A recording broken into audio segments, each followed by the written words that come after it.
Good morning. Welcome to our fifth and final Jacksonville.com chat with Mayor John Peyton. Today's subject is employee and staffing issues, and we are joined by Chad Poppel, who is the Chief Human Resources Officer for the city. Welcome. Thank you, Tia. We appreciate the opportunity we've had to really dissect our budget by topic, which has been nice, and I hope that your viewers have found value in it. I certainly have, and I hope this is the beginning of many more long-term discussions, because I think this is a great medium to discuss complicated issues. And I'll have a lot of questions for you. We'll also be taking questions from the readers on Jacksonville.com. Well, let's not introduce our lovely keyboard operator. Jonathan Bennett, of Jacksonville.com. Thank you, Tia. And so we'll take questions, and then towards the end, I know since this is our final chat, I'd like to kind of let you make your case one last time, and we can, if there are other general issues, we can address them then, but let's go ahead and get started. So, Mayor Peyton, you've already identified about $40 million in cuts to the budget to help balance the books this year, and a lot of them include reductions to either staffing levels or positions or benefits. Can you explain how that impacts those $40 million? Well, let me just kind of give you the big picture. We've been whittling this budget for years, and while we don't get a lot of credit for it, we have reduced many things in the government. It's hard to recognize that when you look at the bottom line numbers, because we had such enormous growth in healthcare costs and enormous growth in pension costs. So the employee-related costs have been really growing at an unprecedented rate. But if you look at the staffing levels and the department sizes and the reorganizations of the government, we've done a pretty good job continually pushing the envelope on trying to do more with less. And the classic illustration I would give you is the non-public safety side of this government, which is everything outside of police and fire, which is about 50%, by the way, is actually smaller today than it was when I took office in 2003. And we've done that by reorganization. We've done that by embracing technology to find efficiencies and reducing staff. This year we're actually proposing a $40 million cut, largely on the backs of city employees, in the form of 100 positions being reduced, which is on top of the 400 that we've reduced in the past 2 years.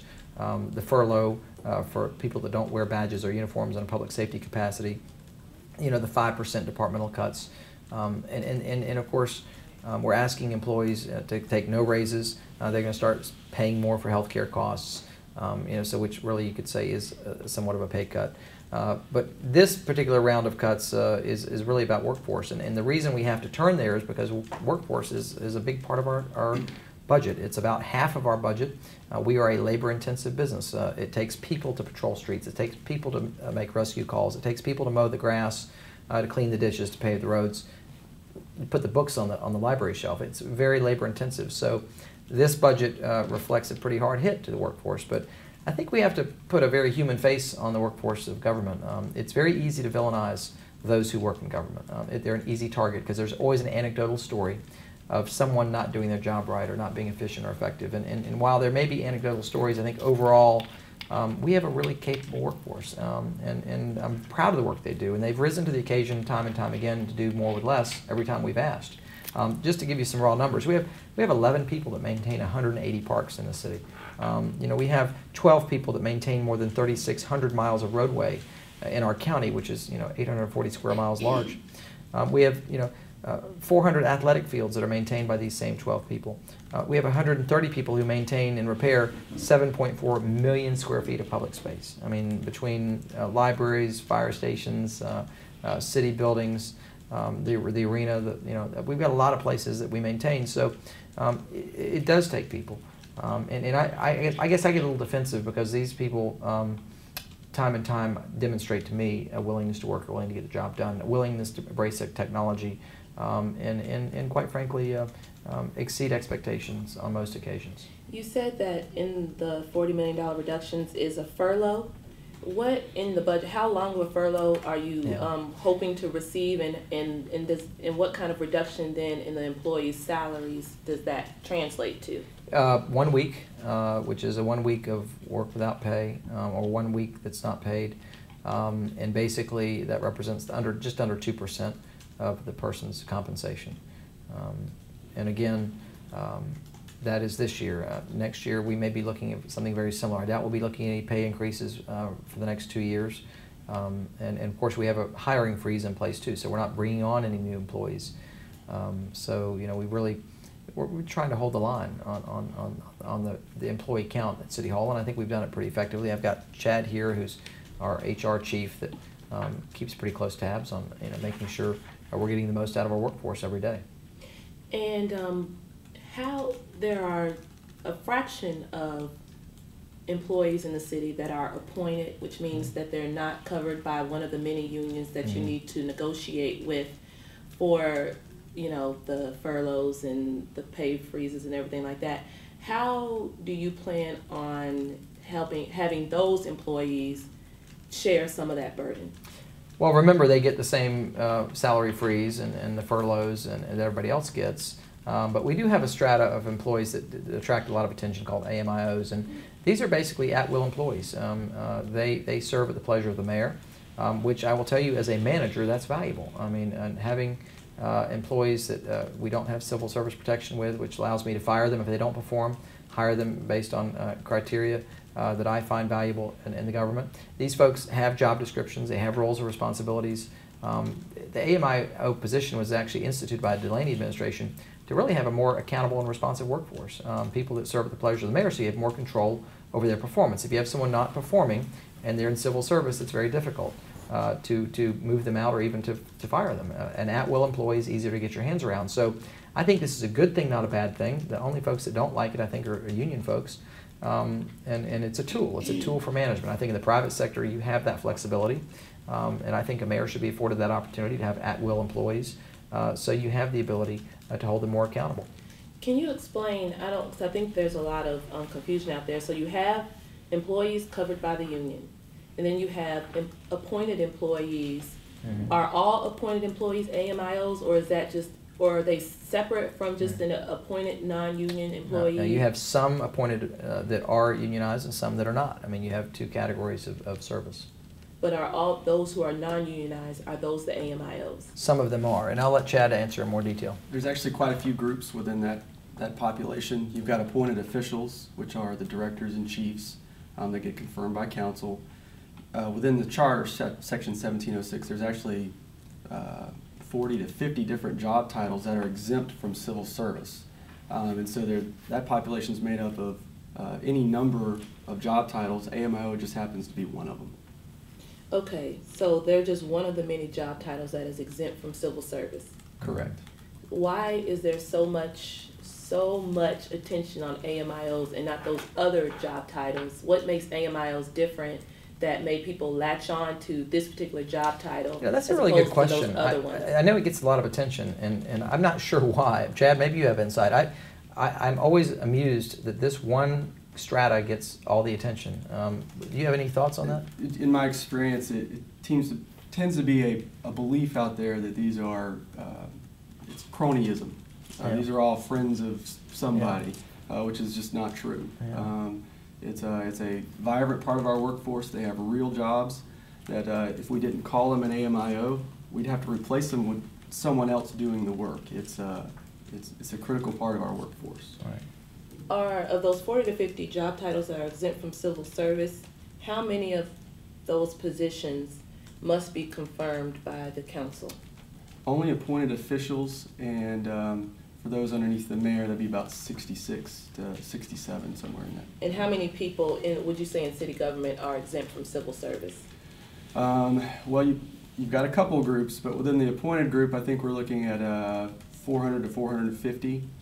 You also have a group out there called managerial and confidential employees, which are exempted by state statute, and that's another population of employees in the city, but they are civil service employees. Okay, let's get back to those $40 million in cuts and the unions. What's your strategy for going in there? What are you going to be asking the employee unions to agree to? What are you going to ask your general employee unions, so to speak, that you're not going to ask the public safety unions to agree to? And what's your strategy to helping them come on board? Right. Well, remember, we have the budget plan has three parts. One is obviously $40 million in cuts. Then there's pension reform, which is a whole other ball of wax. And then you have obviously the modest increase in millage. So all three have to work together. On the as far as the unions go, everything we get, we do through collective bargaining, so it is through negotiation and compromise, which I think people forget sometimes that that's one of the prices of democracy, is the element of compromise, which does have a price tag to it. But we have basically, before, and collective bargaining again is a process of which limits what I can say and report on, but basically I'm asking for pay freezes. We have the hiring freeze in place. I'm asking for furloughs. I'm asking for greater participation on the cost of health care on the employee side. On the pension side, we're basically we're going to reform pension as we know it today. We have three groups: fire, police, fire, and general employees. And basically, we're asking to reset the clock. We have to get rid of the 8.4 guaranteed rate of return. We need to reset the years of retirement, the calculation for average pay, cost of living adjustments, spousal benefits. All these things will be on the table. The package that I plan to present will grandfather in existing employees, but it will save nearly $1.3 billion over the next 30 years on this plan. Remember, we have a $1.2 billion liability today on pension obligations. The cost has been spiraling out of control. When I took office, the cost was $40 million. This year's budget is $110 million. 10 years from now, it's supposed to be $260 million, which over that period of time is about a 550% increase. So we have to do something. And while there's no immediate short-term savings, there is a long-term stewardship issue that I think will be embraced by the council. I would say that I'm optimistic that we'll get the unions on board because the plan I've put on the table grandfathers in existing employees. I can say with relative confidence that if they don't accept that, I suspect the council will be far more aggressive than I've been. In my shade meetings, my sense is they want to do more, not less, and that would include having current employees participate in the reductions. So I'm optimistic we can get that signed up. As far as the public safety, I'm not asking for uniform public safety officials to take part in a furlough, primarily because we wouldn't realize the savings. These are positions either in rescue or in police that need to be filled. If they were not working and not being paid, I'd have to find someone else to do it. I think the rest of the workforce, we can spread the load, but on absolute public safety responsibilities, I wouldn't recommend it. Okay. We're talking about employee and staff levels, so let's talk about your staff, the mayor's office staff. There's been some criticism that your public information media relations staff has grown. And so what have you done for this budget year to reduce costs amongst the people in the mayor's office? Right, mayor's office is down substantially year over year. In fact, I think our office is smaller than Delaney's last year in office. We have continually whittled, and if you all would stop being so aggressive on the reporting side, we wouldn't have to hire all these people to pull public records. That's the cost of doing business in the public. I mean, we have to make information available. There's labor associated and a cost associated with public records requests. Not saying we shouldn't have it, but we're running a $1 billion organization with 8,000 employees and media from all different outlets that have requests and needs. And for us to be transparent, we have to have people available that can mine the information from the government. So that area, is a function of the cost of, I guess, democracy and transparency. Okay. This is getting into some staffing, not necessarily staffing levels, but other employee-related costs. Last year, your office suggested, and the council eventually did approve, a change to the take-home vehicle policy for police officers? No, not for police officers, but for city employees. Yeah, that's right. No, the take-home vehicle policy. We revisited that whole policy. And you revisited it, but it did not save much money, if anything, from what I understand. So. The biggest savings is liability. If someone has an accident and they're driving a city vehicle, the city's exposed versus the individual, and of course anyone seeking to recoup damages would go to the deeper pockets of the city than they would with the individual. So I think liability is the biggest savings. It's not a huge. I think it's more. Those are more symbolic cuts, just like cell phones. We got rid of company cell phones in the mayor's office. Everyone has a private phone for the most part now. Not a big savings, will not balance the budget, but it's symbolic in nature. So, and I think it's important. We have substantive and symbolic cuts, but the biggest issue with take-home cars is probably with the sheriff's office, and there's an ongoing debate whether we get value out of that. The sheriff would tell you that it's a force multiplier. and people in their vehicles off duty actually do perform tasks and intervene in instances where you need a police officer, and so you get a force multiplier, and you get a greater presence, greater response. But then there are those who say, well, the cost of them driving to and from home has a cost as well. So it's something we evaluate constantly. There's no absolute. We should always evaluate it, but I think the thinking most recently, I think the sheriff has decided is that the force multiplier value exceeds the cost of the fuel of them driving. And there are also logistical issues, and the guns and all that are fastened to the car, the computers that are fastened to the car. You don't want that car sitting in a parking lot somewhere. You want someone to have it at their home where they can take care of it and look after it. So, and the other thing they found, the cars are better taken care of. When it's their car, their name is on it, they park it in the driveway, they just maintain them better. So again, I don't know that we'd have a huge savings either way, but the policy as it stands today is to have the force multiplier. And are you you're not supporting a revision of that policy at the time? We looked at it when the fuel costs got really high, and that's when you really have to revisit it. But fuel costs are now back down in a reasonable area, and so the savings wasn't as dramatic. It was what was driving that was the fuel costs. And but you know, the sheriff has a pretty compelling story about the force multiplier and the presence of the cars in the community that it's hard to argue with. So I would support his recommendation at this point. I was looking at the budget and different employee levels, and you've discussed before about under Jacksonville Journey this year, there's a proposal to add 40 new police officers, 44 corrections officers, and 19 civilians. Now, I know the hope is to get most of those police officers funded with federal That's our hope. funds, but that still means that there had to be money found for 44 new corrections officers and 19 civilians. Right. How do you, in such a tough budget year, find money for that number of staffing increase? It's a good question. We audited the sheriff's office 2 years ago. We had Matrix come in, and is the leading auditor of public safety functions in governments nationally.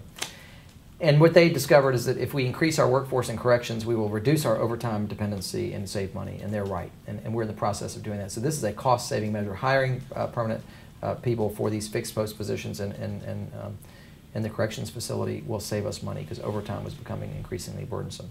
So that is intentional, and again, it's cost saving. As far as the additional officers, this came out of the Jacksonville Journey as a three-part plan to comprehensively address the crime problem, and it was about prevention, intervention, but also about enforcement. So those 40 officers, now we're hoping the COPS grant, which will be made available through the stimulus package, will fund a lot of that burden, and we're optimistic we'll be eligible. My goodness, our crime rates certainly support the eligibility. So that'll help cover it.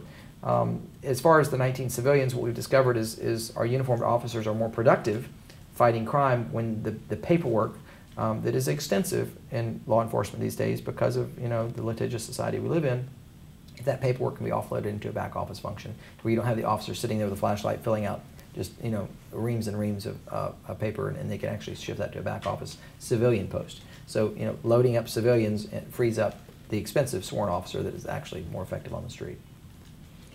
And getting back, and then we'll be ready to take some questions from our viewers.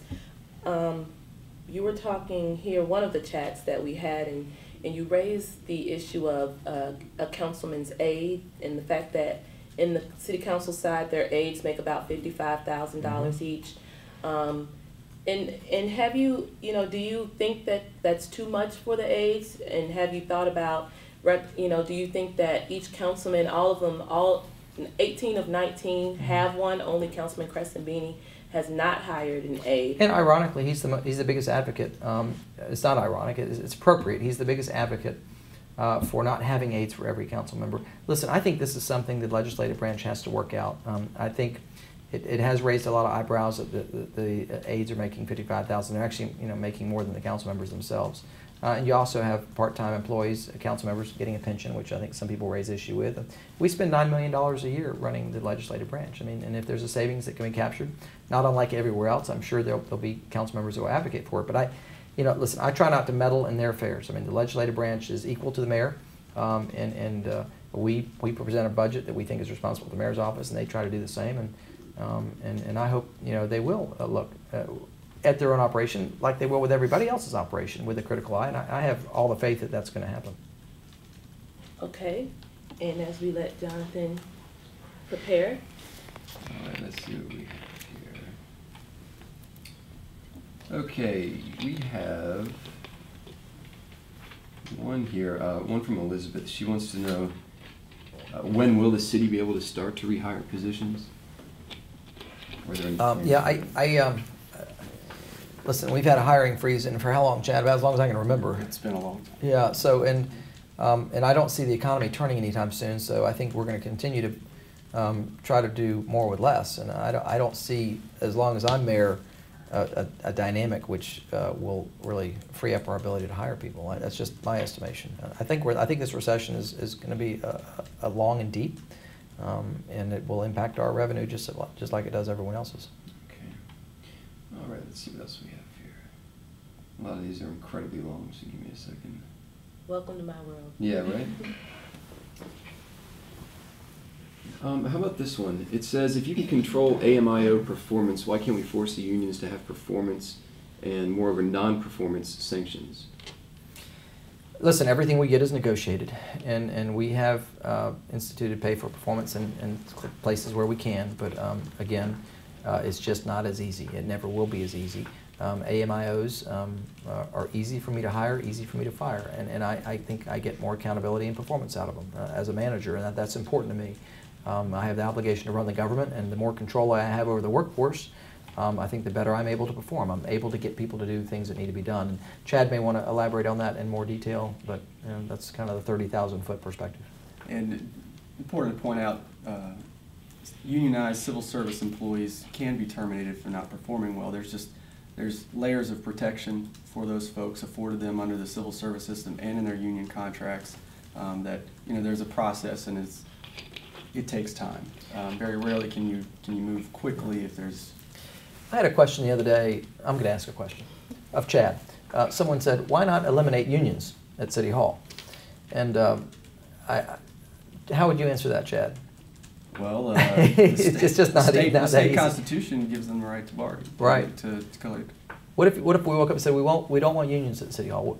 That's not legal, right? We could not do it. We cannot do it. So that was my answer. But we create a circumstance at City Hall that makes it a little more challenging, a little more expensive. And I guess our forefathers thought that was the price of democracy. But as much as we'd like to run it ideally like a business, there are certain things that are really difficult, and we try to maneuver through that as best we can. As I said, we didn't build this jalopy. We're just trying to drive it. How are you working to control employee costs and employee-related costs at some of the constitutional offices? I was looking just at the summary of employee caps, and one thing that stuck out was the tax collector. The proposed budget has 21 additional employees, and I Well, I will tell you, we proposed a budget that trimmed his operation by $2 million, which I think will force him to go through the critical evaluation of how many branches he really needs. And I think in this environment, where we have stamps and we have envelopes, having branches scattered throughout the community is really not as necessary as he may think. And I think he'll take issue with the $2 million that we've trimmed from his budget, but I think that the council will obviously have to wrestle with this decision. But how much control can you have if you have you looked at any of the constitutional officers, such as the property appraiser, the tax collector, and said, maybe you're asking for too much, maybe you've got too much Every year, and usually they step up to the plate, and they usually cut as much, if not more, than we ask our own departments. So they feel the burden. Remember, these are constitutional officers, so they're accountable to the voters, and they certainly don't have a budget that sticks out. But there's some instances where we've actually recommended more cuts than they like, and the tax collector we think has too many branches, and they should go through the process of weeding them out. Now, you haven't suggested any actual layoffs so far, right? What you've done to reduce costs is either by eliminating vacancies. It's better, it's more cost effective and less litigious to eliminate the positions after they're vacant. Now some people say, why not pink slips? We try to avoid that. I mean, there's a humane part of that. We try to avoid that. But the truth of the matter is, in a unionized environment where 80% of our workforce is unionized, it is easier for us to eliminate the position after it's vacant. So we've had a hiring freeze in place for years, which affords us the opportunity. The challenge you've got, if you do it another way, if you do the pink slip route with civil service protection and the union protection, you could actually end up losing some of your good employees. You don't really have that much say over who you can terminate. So some of your new hires may be the best, you know. So and unions, you know, have the first in, first out usually as their first approach. So you know, we like to think that we are taking this the most cost-effective and efficient way to do it over time. Are you concerned at all? You know, there's been a lot of talk about council members saying they want to try to trim the budget an additional $50 million and avoid a tax increase. Are you worried at all that, you know, it's going to get to the point where there are no other vacancies, there's no practical way, and that they'll try to propose layoffs? I don't worry. I mean, this is part of the democratic process. You know, I propose what I think is responsible, and I advocate for it. And it's not personal. We have policy disagreements every day. I'm not sure where they go for the $50 million. And I guess what I've been saying is, look, I've put a plan on the table. I've shared with the community what my plan is. It has 3 parts.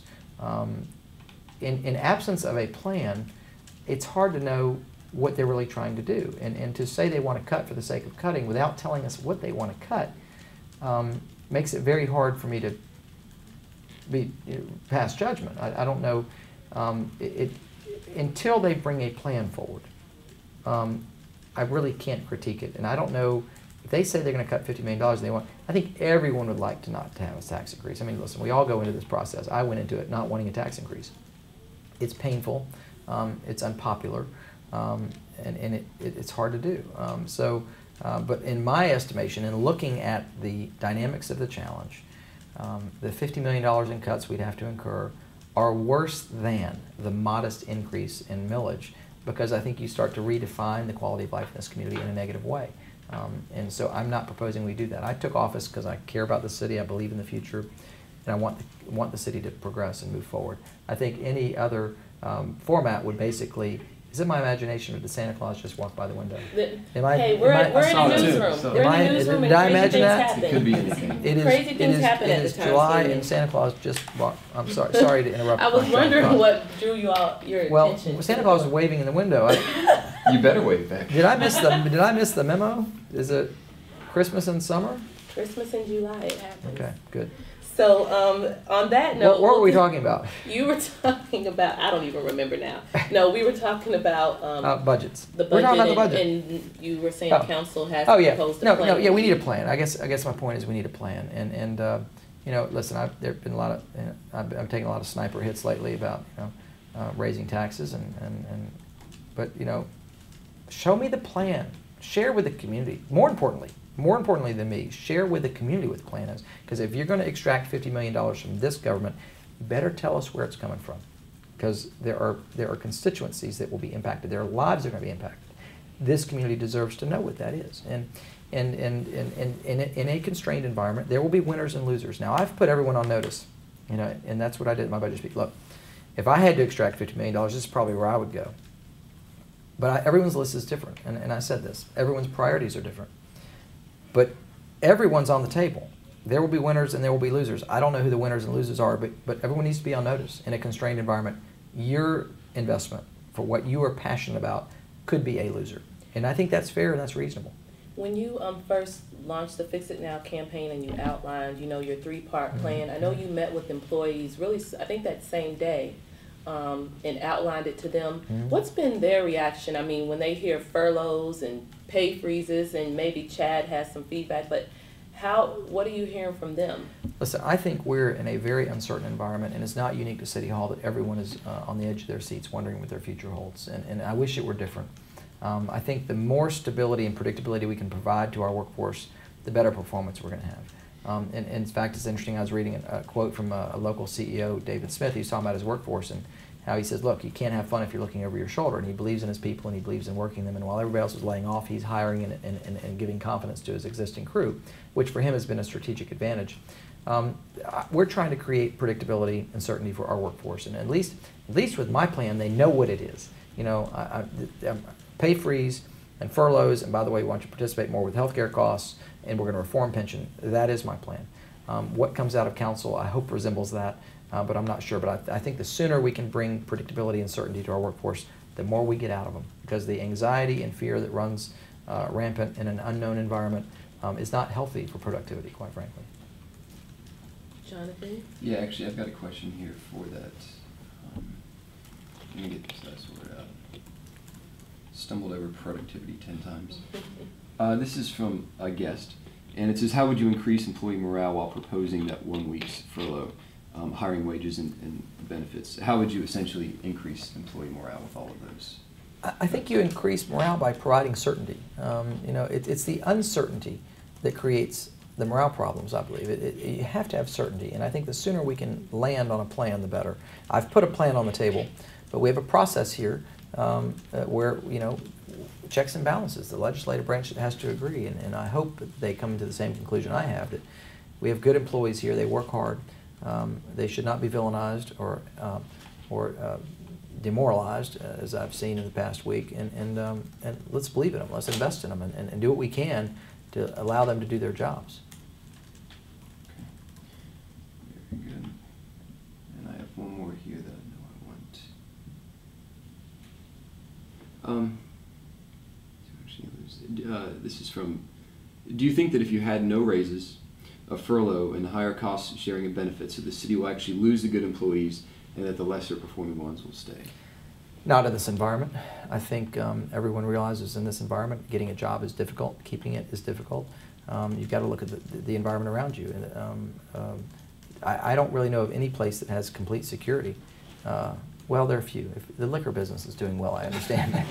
I think liquor sales are up, but it's. I think given the environment we're in, most people should be thankful to be employed and to be in an environment where their work is appreciated. And while we will reduce workforce and we will put in wage freezes and we will ask greater participation for healthcare costs and we are going to do a furlough, we're still providing, you know, gainful employment to a lot of people.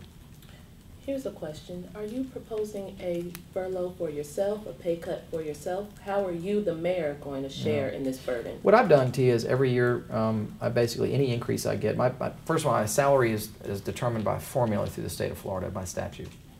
So it's, I didn't set it, didn't create it, but I follow it. And so what I do is I basically take, and I've been doing this, I think, since the beginning of time, all increases I've taken and given away to United Way. There are a few charities I support, but United Way primarily. So that's which is probably not the most cost-effective way to do it because I pay tax on it and then I give it away. So, but that's the way I've chosen to do it. I think that's easier than going to Tallahassee and changing the statute. And that's just been my personal choice. So you don't control. What about your benefit package? I'm in the state system. I'm not in the city system. So I'm a part of the Florida retirement system. And that's true of all constitutional office holders in Duval County. They're not a part of the city program. And while Jonathan's catching up, I just wanted to let our readers know once again, even though today's subject is staffing and employee costs, you're welcome to submit any questions that you'd like on Jacksonville.com because this is the mayor's final chat with us. And I hope it's not the final chat, Tia. The final chat about budget. The final chat about the budget. We'll have more chats. Oh, yes. You've got a long, I mean, you've got till 2011. I've got 2 years. You've got 2, I'm sure that something else is going to come up that makes us want to just sit down and chat with you for a couple of weeks. All right, I've actually found one. A quick one. Will the city council take a furlough? I don't know what the city council plans are. I know there are a lot of members of council that are scrutinizing the cost of the legislative branch, which is about $9 million expenditure. But what they actually do with their own pay, I'm not sure. There's been some discussion because part of the council's budget is the council auditor's office, which I know that on the side of the council members and their staff, Cheryl Brown, the council secretary, worked hard to reduce their budget.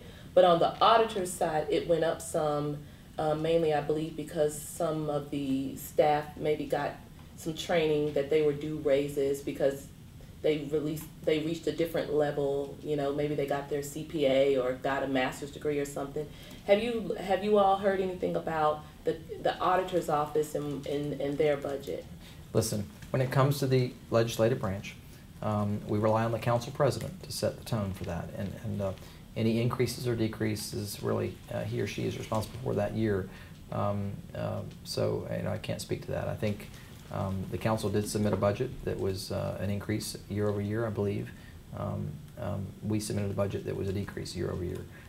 We try to be respectful of how they run their shop. They collectively are equal to the executive branch, and so again, that question is probably more appropriately directed at the council president. Okay.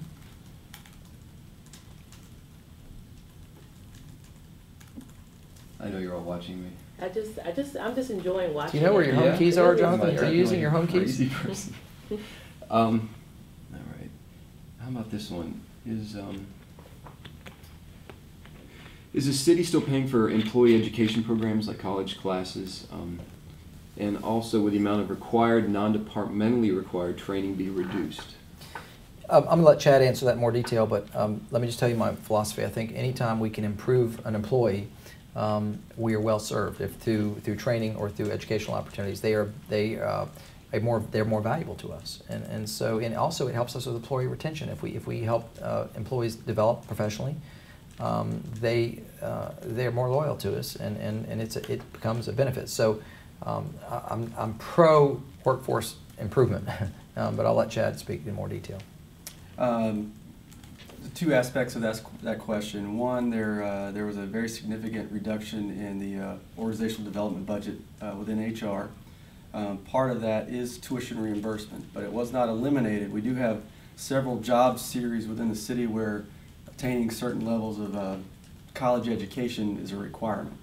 And it's a culture changer. It's a very big deal, and we felt that we needed to continue investing in those particular areas. Probably the biggest casualty out of this environment in this budget is the elimination of the mandatory 24 hours of training for all of our employees. We've had that for a number of years. And it's a symbolic gesture that we're committed to developing our employees, but with the reductions in training and the reductions of all the positions, being able to have employees go out and do that much training during the year, it became kind of a luxury we couldn't afford. So that is going to be eliminated this year. And that was 24 hours, you said? Yes, sir. Mayor Peyton, the trip to Paris has been criticized, and I know you say that's an important trip, but you do, as mayor, you travel a lot, and specifically for you first, in the upcoming budget year, knowing how tight money is, how much do you travel, and are you thinking about reducing it at all? Let's talk about the Paris trip, because I think it's important that taxpayers understand why that's an important investment. We don't get to pick where the air show is. This year it was just outside of Paris. But with Cecil Commerce Center being a major employment hub for us, an amazing aviation center for us, and our desire to develop it and make it successful, we have to leave the county to sell this facility. The air show is the one place where all these executives and all these aviation companies come together. It's the only time in the year where they're all in one place. For us to meet with these executives with each individual company would cost a fortune in travel all over the globe if you could get an appointment with the executives if you wanted to. They are all there. They're all there to do business. They're all there to talk about opportunities. I met with 12 companies, just me personally. Our team split up and we met with all kinds of different companies. But my trip cost $3,000 between the flight and the hotel rooms, which if we were to duplicate that outside of an air show environment, it would have cost 10 times that if you could get the appointments with the executives who are there. So this is probably one of the best returns on investment. It takes the mayor doing this because it opens doors that otherwise you cannot get open. If the mayor from the city's there, you're more likely to meet with top executives than if you just have a delegation. So if we're going to sell Cecil, if we're going to bring jobs there and make that the commerce center we dreamed it would be, we have to do that, and we need to do more of that, not less. So yes, you can expect more travel. I don't know how much. It depends on the opportunities, and we have to assess what are the basic return on investment from that trip. What kind of jobs will we bring here? What kind of prospects will we cultivate? But again, economic development has been a fundamental objective of this administration. I campaigned on that, and I think that is part of the job, and I hope future mayors do it. I think it is important for mayors to sell the county outside of the county. And now that we're in a global market and we're dealing with companies like Mitsui at the port, Hanjin at the port, Alenia, an Italian company at Cecil, Pilot Pen is a Japanese company, Deutsche Bank, I mean, all these companies are international companies. So we have to travel further now to be relevant in a world market. So I will say this, I think that was a good investment. And yes, there will be more travel, nothing extravagant, it never is. It's some of the most rigorous schedules I ever have are when we travel. We try to cram so much in a very short amount of time. And yes, Paris is known for romance and leisure. That was not my experience. And it, truth be known, I prefer being home with my sons. I mean, that's really what I enjoy, but I think this is an important part of the job, and we'll do it as we see fit. What about other travel, other business-related travel, like the conferences or the DC? Yeah, I meet with our delegation in DC on occasion, but that's not an expensive trip. It's I can get an easy flight out of here, but that's important. And we're talking about pulling down, millions of dollars of stimulus money. We have legislation that's pending that affects our city every year. Those trips are important. They're not really expensive, and they're critically important. But I don't go to many conferences. I have not gotten much value out of conferences. I went to the U.S. Conference of Mayors once and actually dropped my membership. Didn't think that was that relevant for me. So I'm not a conference kind of a person, but I think meeting with our delegation in Washington, going to New York and meeting with the bond rating agencies every year, so we can preserve our bond ratings, which are as favorable as they get really for cities. Going to Tallahassee, which I usually drive, so there's really very little expense with that, and meeting with our delegation and other leaders in the House and Senate. So it's part of this job, and I try to fulfill it as best I can. Did you see value in the council president, well, at the time he was a council president designee, Richard Clark, joining you in Paris? I did. We had 6 people in the delegation, and what having 6 people allows us to do, we can split up. This air show is huge. It's hard to comprehend how big it is. I probably couldn't walk all of it in a single day. By having 6 people there, we split off into teams, and we're able to cover 3 times as many visits with prospective companies than otherwise if it were just me and some other person. So when you have when you're covering that much ground in a very short amount of time, it helps to have more people. You can send the word. And again, getting in front of somebody with a brochure and a discussion on Cecil. Look, there's a trend in the aviation business where you're seeing because the market is not allowing companies to buy new planes. It's all really dependent on keeping old planes flying. And so when you talk about what is the trend in aviation, it's about finding depot sites where they have runways and aprons and airspace to repair planes and to keep them flying. And Cecil is perfect for that. So there's never been a time more important for us to be in front of these companies to make the case. I was with a prospect today, in fact, that has a very serious consideration for Cecil in a very competitive environment. They're looking at other countries, not other cities in America, but other countries for this. And that visit and that air show helped anchor the deal. And hopefully in the coming weeks we'll be able to announce who and what it is. But the cultivation cycle is not a short cycle, it's a long cycle. You have to build relationships, particularly with foreign countries. You have to build relationships to where there's a level of trust in order to get to the deal. And you can't do that by staying here. You have to get out. They come here and you have to go there, and that's part of it. Jonathan, do you have questions? Yeah, I do. It's not on this specifically. One came across a second ago. It says the city outsources a significant amount of training that could be handled within the city, and then it says some of this training is very poor. I guess suggesting that training could be done within the city better than it could be outsourced. I'm going to let Chad talk to training. Okay. Back to you, Chad. This budget that we've proposed basically eliminates 90% of all contracted out training. Again, it was one of the casualties. And I would counter that it's poor training, but they may have had a bad experience. But most of the training will be in-house, what's done going forward. And it's probably safe to say when you go outside for training, you're looking for an expertise, someone who is specialized in a particular topic or subject that you wouldn't want to have someone sitting around City Hall year round training occasionally with that knowledge. So, sometimes it makes sense to go outside, sometimes it doesn't. There was one more here that came up, and it was just something I wanted to make sure our audience completely understood. See if I can find it. If not, I'll paraphrase it and then report it later. The question had to do with they weren't sure if by furloughs you meant they would still have to come to work and just not get paid, or if they just wouldn't have to come into work at all. Yeah, no, you don't. You don't come to work and you don't get paid. Right. Yeah, thanks for the clarification. Yeah. Okay. Yeah, and there's going to be a menu of options of how you choose that too. So we're going to try to do it in the least burdensome way, so people can spread it out if they choose, or condense it if they choose. And I'll leave Chad and his people to figure out how we offer that menu should the budget be accepted as I've recommended. That's going to be fun for Chad, I can just imagine. A little bit off pretty topic. Big spreadsheet, I guess, keeping track of where everybody is. Recently, Council President Richard Clark decided to expand the makeup of the Finance Committee from 7 members to 9 members.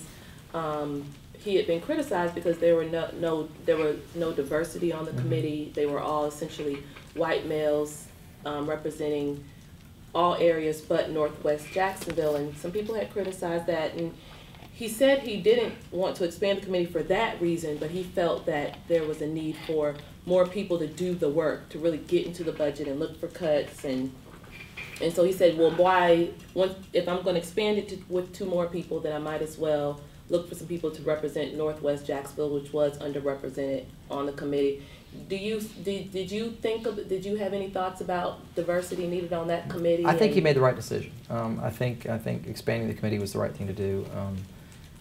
I will say this, though, in the climate we find ourselves in, I think the full council is going to consider everything on its merits, not just recommendations from a committee.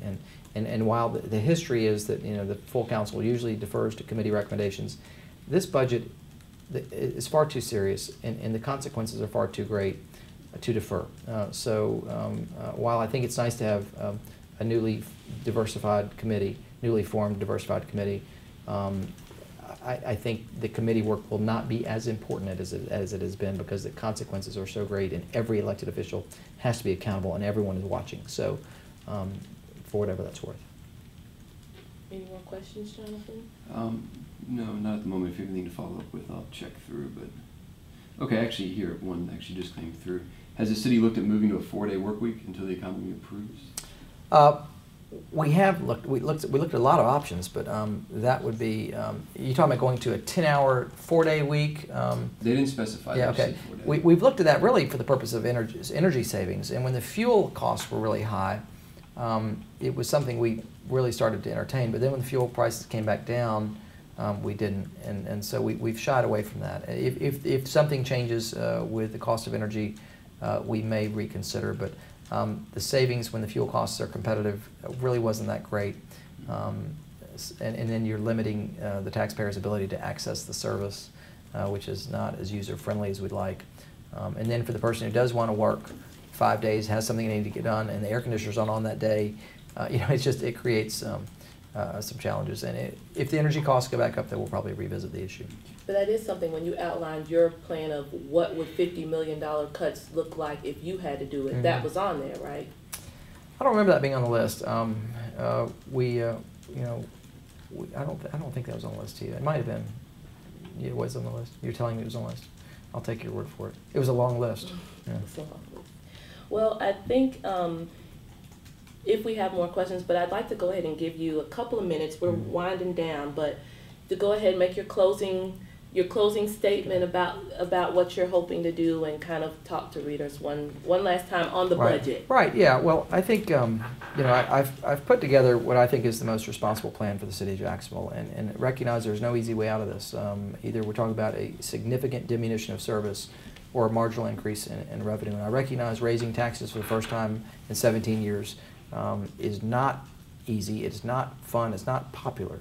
And there's a knee-jerk reaction that comes with it every time. But I think when we all look at the facts and we educate ourselves on the details of this budget and really what it means to extract $50 million, and have a candid dialogue, not just a bumper sticker or a sensational news story, but really understand we have services that we're providing that some may think we can do without. I am of the opinion that we do not want to take a step back. My concern is if we start the deterioration of investment in this city, we'll have a hard time ever catching up. And Jacksonville is already the cheapest of the cheap. Our millage rate is 20% lower than the next closest city in Florida. Our park spending, our public works spending, our police spending, our fire spending are at embarrassingly low ratios and low levels compared to other cities we compete with. The truth is we have a very bright future, and I think Jacksonville's a great place, but one of our great threats is if we start believing in her and stop investing in her.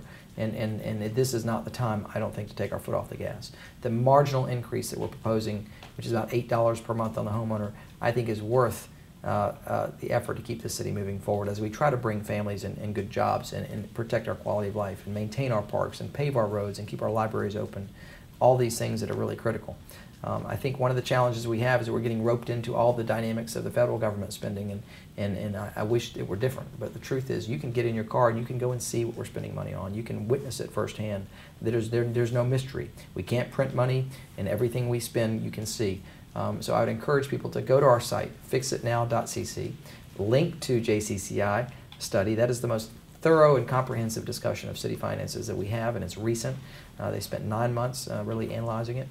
Educate yourself and decide for yourself what you think is best for our city. This is not about me. It's not about what I think is best. It is about what we as citizens and as the boss, voters, the boss of government, what we all think. And I've put something on the table that I think is a good start, and I hope is adopted. City council's got to work their way through it. But failure to engage as citizens, I think, leads to a situation where someone will speak for you, and it may not be someone who represents your views. And I would encourage people that maybe typically don't get involved with the process to engage in a meaningful way, to educate yourself, understand the facts, and let your council members know. And on our website, fixitnow.cc, you can access your council members, you can write letters to the editor, you can link to studies, frequently asked questions. That is a good place to start for a meaningful, candid dialogue about what kind of city we want to live in. I want to thank the Times Union for the opportunity to have these conversations. I think it's valuable. I hope this is the beginning of a new way that we can access people with complicated topics. One thing I've found in government, there are no easy solutions for complicated situations, and this kind of conversation, I think, really helps advance the goal of building a better city. So Tia, thank you to you and to Jonathan and Chad and all those that helped today. We appreciate the opportunity. Anything else, Jonathan? We're done? That's good. Well, I wanted to say thank you for tuning in to the Jacksonville.com chat with Mayor John Peyton. Thanks to Chad Poppel, the Chief Human Resources Officer. I'm Tia Mitchell, reporter with the Florida Times Union. Also thanks to Jonathan Bennett and Kelly Jordan. Have a great day.